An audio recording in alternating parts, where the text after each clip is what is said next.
Antes de você ir para uma entrevista, você costuma pesquisar sobre a empresa? Nesse episódio a gente vai falar sobre isso.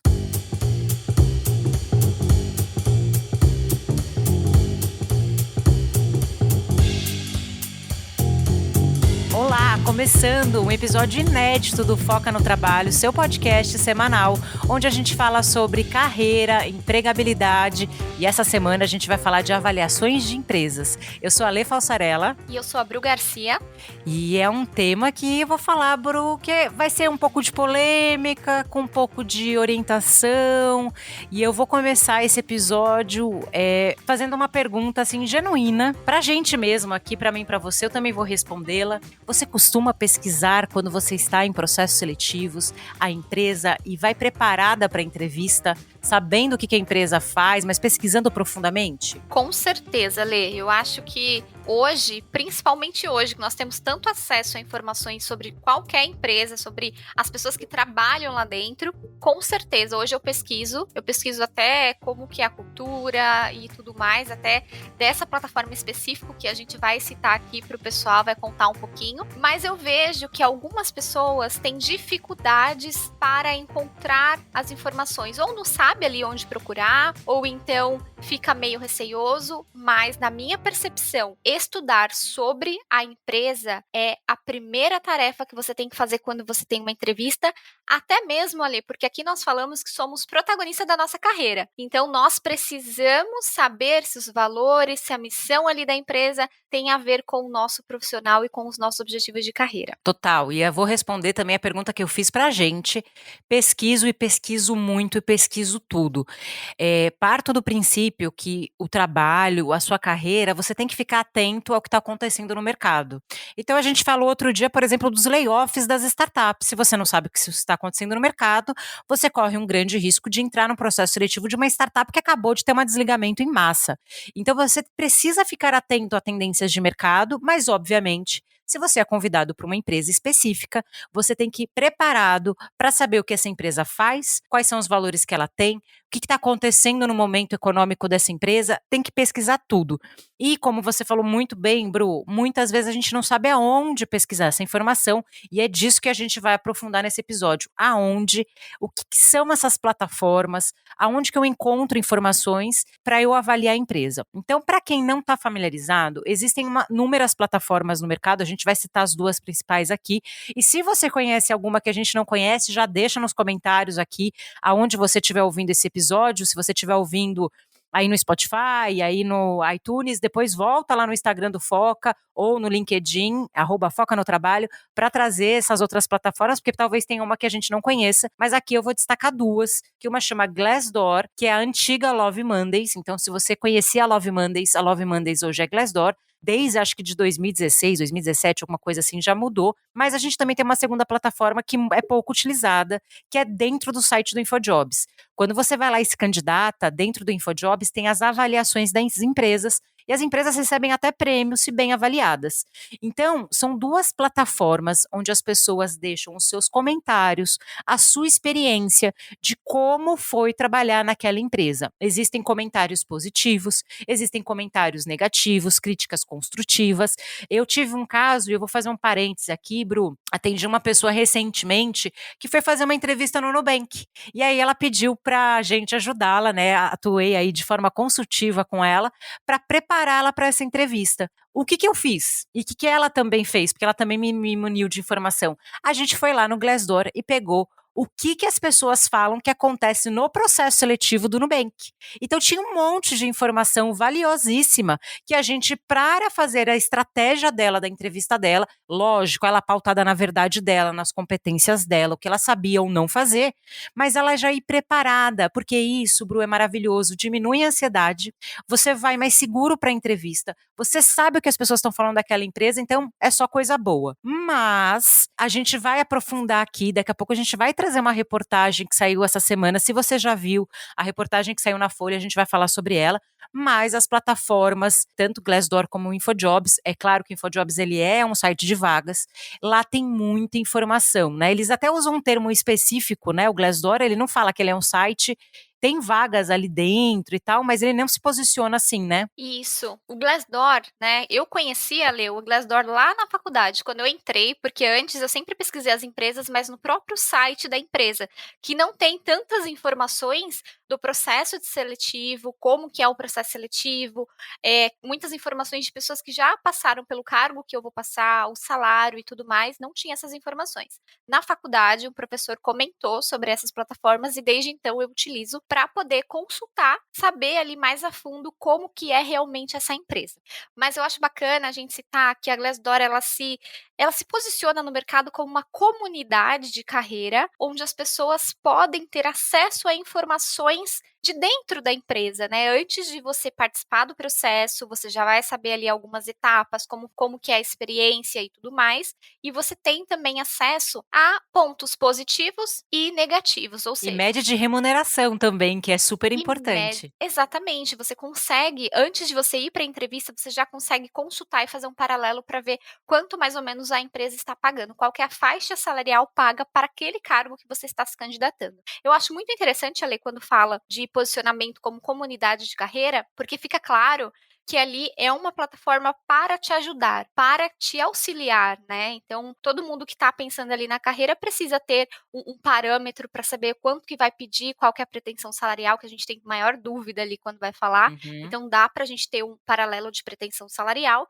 e dá para a gente também ter ali uma noção de o que as pessoas colocam de coisas positivas e negativas. E quando você entra, você obrigatoriamente precisa colocar uma informação também de um antigo trabalho seu ou de um trabalho mais atual que você esteja. Qual que é a vantagem disso, né? A vantagem é você, como eu comentei, ter as informações mais a fundo de como que é dentro da empresa, mas tem um problema, né? Não digo um problema, mas tem um ponto de observação que é o quê? Você precisa tomar cuidado da forma que você vai colocar lá dentro. Agora a gente traz um pouquinho sobre essa matéria que a Lê falou, né? Que é uma matéria onde um colaborador de uma consultoria colocou informações a respeito ali da empresa, informações que estavam meio que defamando a empresa, né, Lê? E a empresa, né, por mais que o Glassdoor comentou ser sigiloso, anônimo, né, você ficar ali no anonimato, quando foi para o judiciário, neste caso, foi aberto quais eram as pessoas e qual que era o conteúdo que foi exposto ali dentro e todo o contato da pessoa que colocou. Mas por que a gente trouxe essa reportagem para vocês? Para vocês entenderem a importância e o impacto que tem o que a gente coloca ali nessa plataforma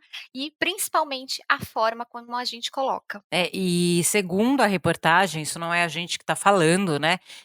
Tem uma terceira plataforma, tá? Que é a Indeed também é muito boa, ela também tem boas avaliações ali, Tinha que até vale a esquecido, pena. verdade. Eu lembrei dela só agora, mas é importante trazer o contexto, gente. Depois vocês podem ler e, assim, ler matérias, ler jornal, entender o mercado, é uma forma de você fazer o gerenciamento da sua carreira. Porque você só vai ficar sabendo dessas coisas se você ouviu, por exemplo, o nosso podcast, está seguindo o que está acontecendo no mercado de trabalho. E é para isso que o Foco existe, é para te trazer conteúdo, para você ter consciência e fazer uma boa gestão da sua carreira. Segundo a matéria da Folha, isso não é a gente que está falando, o Glassdoor, ele se posiciona como uma comunidade e ela precisa do anonimato, porque sem o anonimato, as pessoas não vão se sentir seguras para dizer as coisas, porque assim, o crítico tem que ser dito, aquilo que não funciona tem que ser dito. E a gente pega ali muitos casos, como tem no LinkedIn, de empresas que a marca empregadora é muito forte, não vou citar aqui nomes, mas a gente sabe ali, através do Glassdoor, Indeed e o InfoJobs, que a avaliação e a experiência do colaborador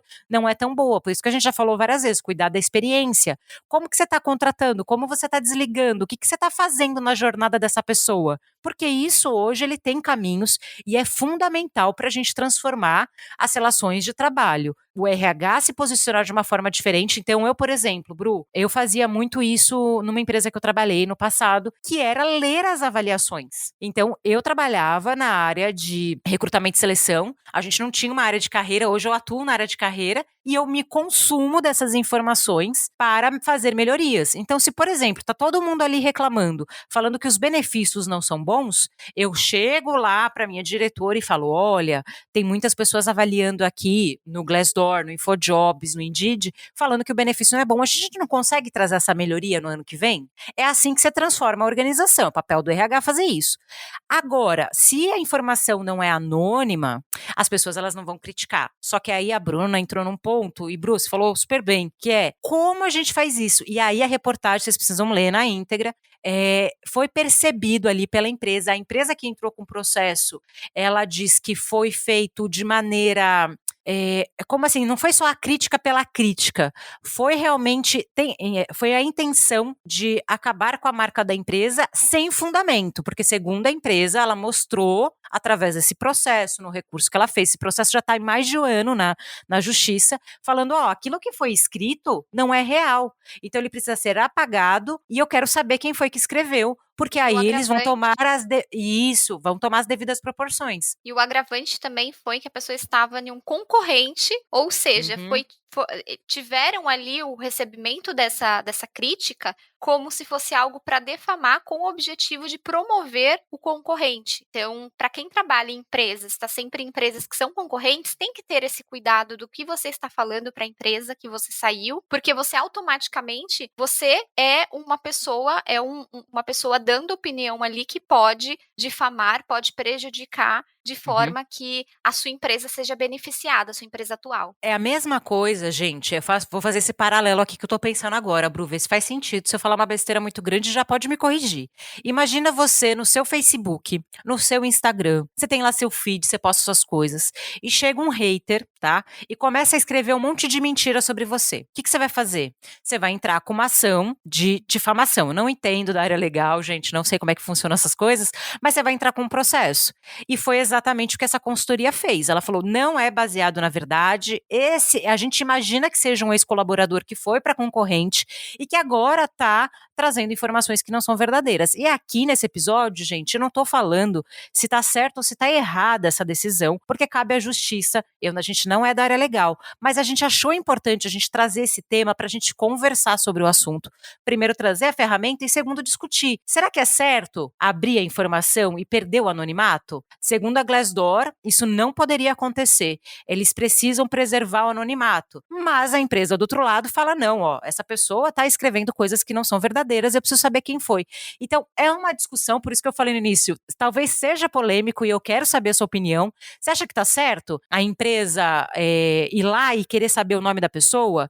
Ou não? É errado ela acessar isso? Ela tem que ir por outros caminhos. Quais são os outros caminhos? Fazer uma publicação, uma carta de retratação, fazer um posicionamento nas redes, enfim, tem outras formas que dá para ser feito, ou não, tá certo identificar a pessoa. O Glassdoor, assim, diz que não tem como abrir mão do anonimato, porque isso acaba com o conceito de comunidade. E aí, assim, a gente pode até dar nossa opinião, mas eu fico dividida, sabe, Bru? Eu confesso para você também que eu fico bem em cima do muro e não pretendo descer, sendo bem sincera, porque quando você olha para um lado, acho que vale a gente refletir aqui o seguinte, né? A Lei de Proteção de Dados, que é a LGPD, que você sendo RH está utilizando muito, precisa entender, e ou você sendo de qualquer outra área, tenho certeza que a sua empresa está divulgando sobre programas de integridade, programas ali que falem também que você não pode compartilhar os dados dos colaboradores, principalmente você que é RH, que lida ali com dados, principalmente diversidade e inclusão também.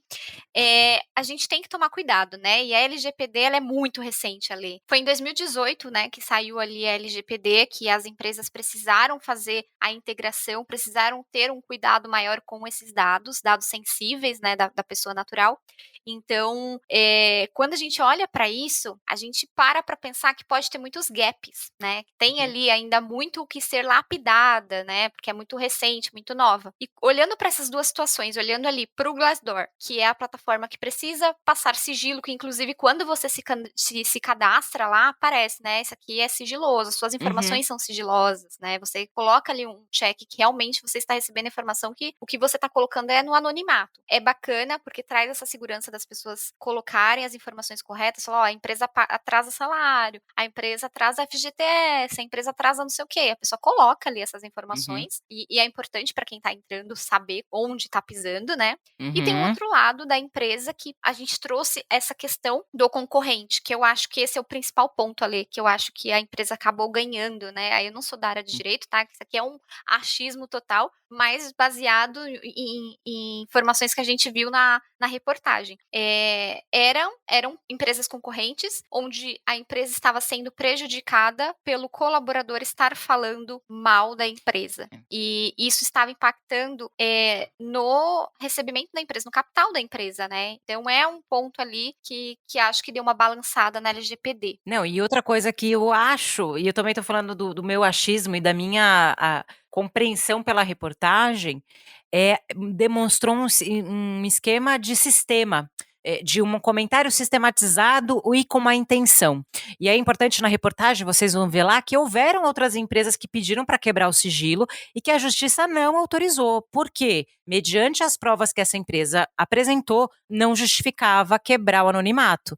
Então, assim, é uma coisa para pensar. Eu também acho que cada caso é um caso. Eu não gosto de falar é bom ou ruim, certo ou errado. Primeiro porque aí é uma questão um âmbito legal. A gente poderia depois trazer um especialista de LGPD, já fica aí, gente. Vocês gostariam de um episódio sobre LGPD? Aí precisa trazer um especialista, mas eu penso que cada caso é um caso. Se foi demonstrado que existe uma intenção, um sistema, poxa, aí o negócio já toma de figura. Mas as empresas não podem ficar pedindo para quebrar o sigilo só porque recebeu um outro comentário negativo. Ela tem que lidar com aquilo internamente. E aí os RHs que escutam a gente, eu faço essa recomendação para vocês, né? A gente faz muita mentoria com RH. A primeira coisa que eu falo para mentoria de RH, para você fazer um bom diagnóstico do seu RH, é você receber feedback. O feedback ele não é só positivo ou negativo, ele é feedback, ele tá ali, você tá se retroalimentando dele. Se você não ouviu o episódio sobre feedback, já recomendo que você escute na sequência, porque ficou muito bom esse episódio. Mas a primeira coisa para você fazer um diagnóstico é você fazer uma pesquisa, é você pegar questionário e pegar as avaliações dentro dessas plataformas, como eu te dei o exemplo que eu fazia na outra empresa. E a gente tinha meta, Bru, melhorar a nota no Glassdoor, melhorar a nota dentro do InfoJobs. A gente tem que mudar esse ponteiro, porque senão é um RH processual, não é um RH estratégico. O RH estratégico, o RH do futuro, o RH digital, um RH de transformação, é um RH que olha para aquilo que não está funcionando e senta dentro de uma mesa, né, de comissão com a diretoria e na hora de tomar decisão, por exemplo, para o orçamento do ano que vem, falar assim, olha, tá todo mundo ali falando que o nosso plano de saúde não é tão legal. O que a gente pode fazer para melhorar? Dentro das condições que a gente tem, do tamanho que a gente tem. Eu sei que não é todo mundo que tem recurso, mas assim, tá, o que eu posso fazer que não tem recurso que pode melhorar a experiência da pessoa? Se tá todo mundo reclamando lá que a entrevista é de forma grosseira e robotizada, isso não depende de dinheiro não, é treinamento pro RH, para a área de seleção. E aqui, gente, quem tá me ouvindo de RH, não se sintam aí ofendidos e atacados, mas é a tendência de mercado. Se você está num RH que você não escuta seus colaboradores, que você não entende a dor do seu colaborador e a dor do seu gestor, é um RH que está ficando, e arrisco dizer, Bru, ultrapassado. Concordo com você. Eu acho que ali é importante a gente estar acompanhando, né? Por mais que não seja uma atividade sua, por mais que você não seja a pessoa que cuida ali de carreiras e dessa parte, mas é importante para você, como RH, acompanhar o que os colaboradores estão falando. Se você é do departamento pessoal, também é importante para você estar acompanhando ali o que está acontecendo, porque está te munindo como profissional, está te munindo de informações. É muito importante. E uma opinião pessoal minha, tá? Não é por esse caso que abalou a minha confiança de colocar informações e de consumir informações da plataforma. Eu quero até te perguntar, Ali, para você, abalou um pouco a sua credibilidade na plataforma ou Nem não? um pouco, e eu recomendo para todos os candidatos que a gente tem, pessoas de RH e pessoas candidatas que escutam a gente. Então, você que está buscando uma recolocação, de forma nenhuma abala. Eu confio muito na informação, mas aí vem a análise crítica quando você lê um comentário. Se você tem que ler o comentário e não pegar o comentário pura e simplesmente. Leia todos os comentários, leia uma amostragem legal. Não é um comentário isolado, é um comentário sistemático, várias pessoas falando do.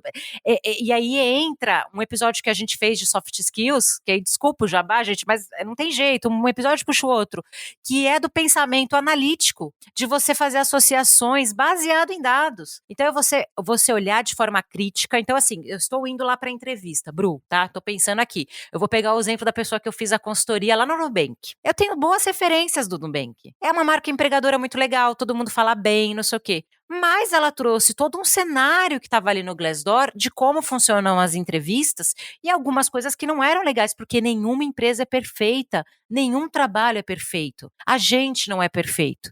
E aí cabe a você, que aí entra o que você falou no início, os seus valores e aquilo que você não negocia e aquilo que você negocia. Poxa, o Nubank falou recentemente que vai voltar para o semipresencial. Então vão ficar acho que uma semana lá no presencial, o resto é home office. Legal, é o esquema deles. O que, que você quer no seu trabalho? Você quer o home office ou você quer o presencial? Porque assim, se você quer 100% home office, não é no Nubank, vai ser em outra empresa. E aí fica uma coisa um pouco mais justa, a relação fica mais transparente, fica mais clara e a gente não tem crises depois do processo seletivo. E aí recomendo, e a última recomendação desse episódio, que é expectativa versus realidade, que a gente fez, que é um episódio excelente, que a gente fala de você ir com a intenção do processo seletivo, sabe, Bru? Pesquisar seguro daquilo que você quer para não cair na zona da expectativa que não foi cumprida, porque muitas vezes as regras do jogo não são claras, você tem que pegar nas entrelinhas mesmo, não tem jeito. Precisa ter um senso crítico ali apurado, né, para você poder fazer um comparativo do que realmente,